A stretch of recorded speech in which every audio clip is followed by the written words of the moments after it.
The whole Good. day? Okay. So this whole presentation is going to be on Xanax, which is just the brand name for alprazolam. So I'm just going to go over like the risks of using it, why it's used, how it can be abused, a whole bunch of things.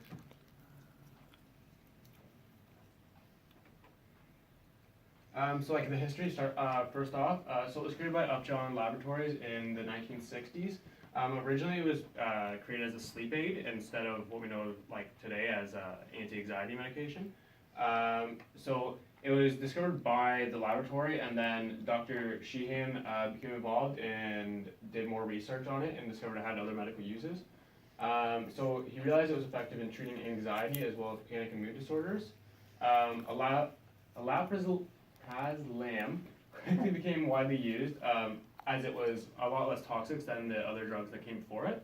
And then, so by the time FDA approved Xanax to be on the market, it was anti-anxiety instead of a sleep aid. So it was discovered in the 1960s, and the FDA made it legal for use in 1991. So compounds, so you can't actually find it naturally. It's made synthetically in a lab. So essentially, like very, very common terms, it's man-made. There's no way you're gonna find a alprazolam in naturally occurring. So the category that it belongs to is as a benzodiazepine.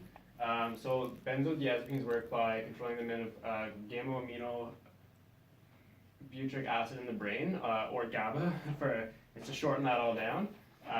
So it's essentially, GABA is just essentially a neurotransmitter which allows all your neurons to communicate with one another.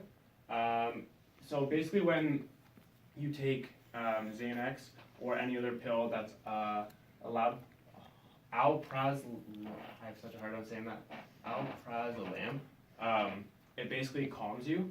So it calms your whole brain down. It allows it to work slower than it's working, so it has a calming effect. So that actually really reduces anxiety, but you'll feel it in your body too as like a muscle relaxant almost. So this is just like street names for Xanax or alprazolam. So Xannies, that's the one that like myself like I'm most common with, what people call it, is Xannies, Xan bars, Z bars, blue footballs, as you can kind of see here, I guess they resemble. Upjohns, which is because of the pharmaceutical company that first made them. And then benzos, which is just short for benzodiazepines. So the impact on the brain and body, as I kind of said earlier, GABA slows down the receptors in the brain. So it has a calming, numbing effect kind of on your brain. And then, as I also said earlier, your muscles tend to not tense up, they relax, and thus you feel more relaxed because of it. So this is how long it stays in your body after you first take it. So generally it's taken orally in it says two types forms there, but I'm going to actually say three because there's extended release tablets, and then there's ones that like it's instantly as soon as you take them, you like feel the effect, over an extended one that goes through your whole day. You can also have it in like in a solution that you can mix with like water, juice, like not solid foods, like applesauce kind of stuff. So generally the effects, you feel it in about an hour, and it lasts about 4 hours. That being said though, it actually, where was it here? So the half-life of it is 50%, so that's that's the point in which your body has metabolized half of the substance. It's actually 12 hours, and generally, on average, it takes about 4 days from the first time you take it for it to fully leave your body. That being said, though, if you went for like a drug test, it depends on what drug test they take, but if they take hair from you, it can be in your body up to 6 weeks. And then the other big thing is fat solubility. Basically, when you take it, the way Xanax is metabolized is through your liver. So it'll go through your liver and it'll run its course through your body. However, it does store it in fat cells, especially when you're taking it in larger doses. So generally, people who are bigger and have more fat in their body, it does stay in your system for longer. And this is like where you get into kind of dangerous when you're taking large doses, this is kind of when it becomes dangerous because if it's stored in your fat and then it's slowly released through your body. If you're taking Xanax on top of that, when you already have it stored in your body, it can up the dose essentially. So this is signs that someone are on Xanax. So like a properly prescribed amount, you wouldn't really notice unless they told you, right? But like in cases where people are taking too much or they're not prescribed it, right?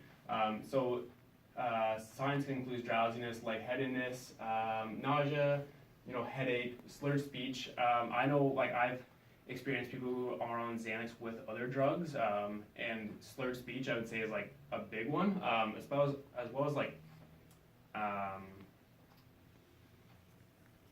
tipsy, like they're not good at walking essentially, right? And then so symptoms of alprazolam is they're tired, they have insomnia, which is kind of odd because originally it was made as a sleep aid, so you wouldn't think it would be a symptom.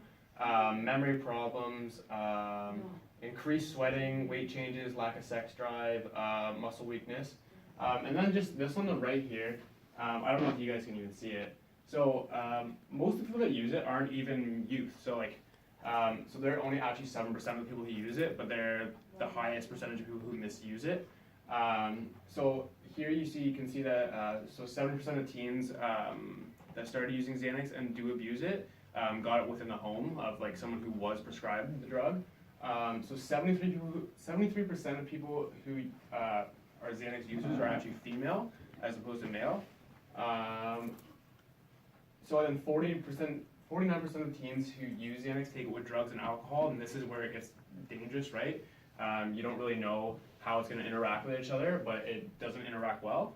So it's the #1 prescribed psychiatric drug in the U.S. As I said before, there's withdrawal symptoms as well as the symptoms I listed. A lot of them are hand in hand, except these ones are a lot more serious. It's things like seizures, paranoia, heart palpitations, and like, unfortunately, at the very worst of it is death, right? So then, this is kind of a crazy stat here. So in 2010, the U.S. had 125,000 ER visits due to non-medical use of Xanax. So that's people who like aren't prescribed, who are using it, who are misusing it as well. So this is just the patterns of use, as I was saying earlier. How it can be taken. So I went over the the extended dose tablets, the tablets that are quick release right away, as well as the oral solution. And then so this is like the unhealthy patterns of use. So any Xanax use that's not prescribed by a doctor, so comes from people who are stealing it, who are buying it off people, who knows if it's even Xanax or alprazolam, that's it, in the first place. Using Xanax as a way to cope with pain, physical or mental, that you're experiencing, and self-medicating can ultimately lead to addiction. Increasing your prescribed dose without first discussing it with your doctor is also dangerous. So alprazolam dependence. So people who are addicted or dependent substance will be very tired and lethargic, and that's a dead giveaway a lot of the time. They also have very little in. So they also don't really care about anything other, like, not that they don't care about anything other than it, but like a lot of their world revolves around getting the substance in one way or another. Conversation skills are missing, and just communication decreases it in a whole. On the more physical side, people will experience nausea, headaches, and prolonged periods of sleep. So withdrawal. So it shouldn't be stopped abruptly. There are a lot of clinics, treatment centers that do work on like detoxing and the therapy that comes after that, and I have a couple of those towards the end. So yeah, you should seek professional help when trying to cut the drug. So if you don't, as mentioned earlier, so like headaches like a big one, blurred vision, muscle aches, but the more serious ones are like so heart palpitations again, fever, paranoia, seizures, and it can be fatal. A lot of times the fatal kind of aspects is from seizures. It's from very bad seizures, and the body can't cope with it, and you end up passing because of it. So the dangers of overdose. So obviously, overdose is a danger like in itself.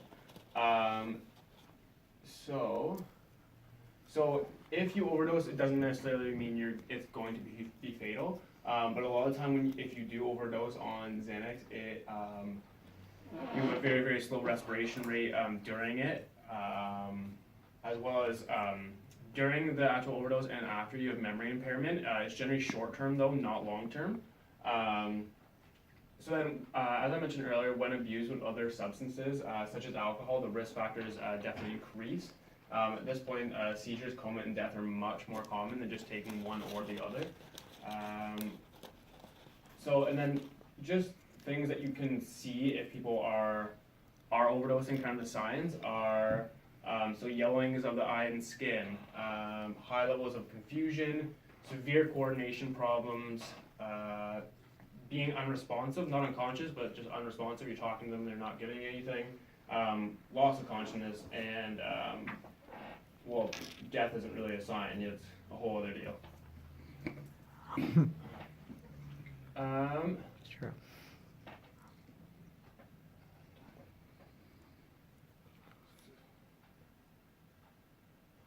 So this is where a professional would kind of realize that someone had a problem and addiction with Xanax, that it's going past the point of being prescribed. So if it's being stolen from others, it's being taken with other substances such as alcohol or drugs, it's being used to self-medicate as opposed, like outside the limit of the prescription. The individual cannot physically or mentally function without the drug being in their system. That's kind of how I said earlier, they become dependent on the drug. So this is in terms of pregnancy while taking it. So within the first trimester, this can actually cause birth defects, such as cleft lip, cleft palate, as long as many other things. And then during the second and third trimester, the birth defects rates go down. However, your baby can have withdrawal symptoms when being born. Generally, this is short term, but there's not enough research done on it to provide a long-term analysis of what it could do. The other thing is you could have floppy infant syndrome. This is basically the infant doesn't have a lot of control of their body during this time. So this is generally about 1 to 3 weeks, but they don't have control of their head well. They don't have control of their limbs. They basically look kind of like a rag doll. Yeah. So this is just the effects of HIV. So there's no real risk of contracting HIV or anything from taking Xanax, as it is a pill. It's not like you're sharing needles as other drugs would do when you're using them. However, you should, before, if you are experiencing anxiety, something like that, you should consult with your doctor if you have HIV and you're taking medication for it, just to make sure the meds don't split. So this is just risk factors and protective factors. So risk factors of abuse are family history of substance abuse, previous mental illness, age, more common for abuse with the younger crowd, such as teenagers. So access to Xanax around the house if it's left out, if your parents or your cousin or sister are on Xanax and it's left out. So high stress environments, such as like high stress jobs, peer pressure, poor coping skills, and history of trauma and abuse all are risk factors for the abuse of Xanax.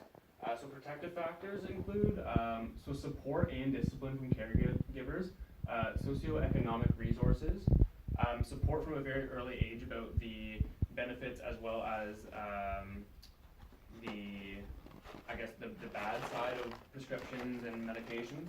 A stable, secure attachment to the main caregiver and provider, good peer relationships, school engagement, and positive teachers and role models. So then, just to wrap it up, the last part is just opportunities for treatment. There's a whole bunch in the States, but it was kind of hard to find something within Canada. But there was one that I found in Toronto and one that I found in Ottawa. So both these programs offer a ton of different resources and different programs.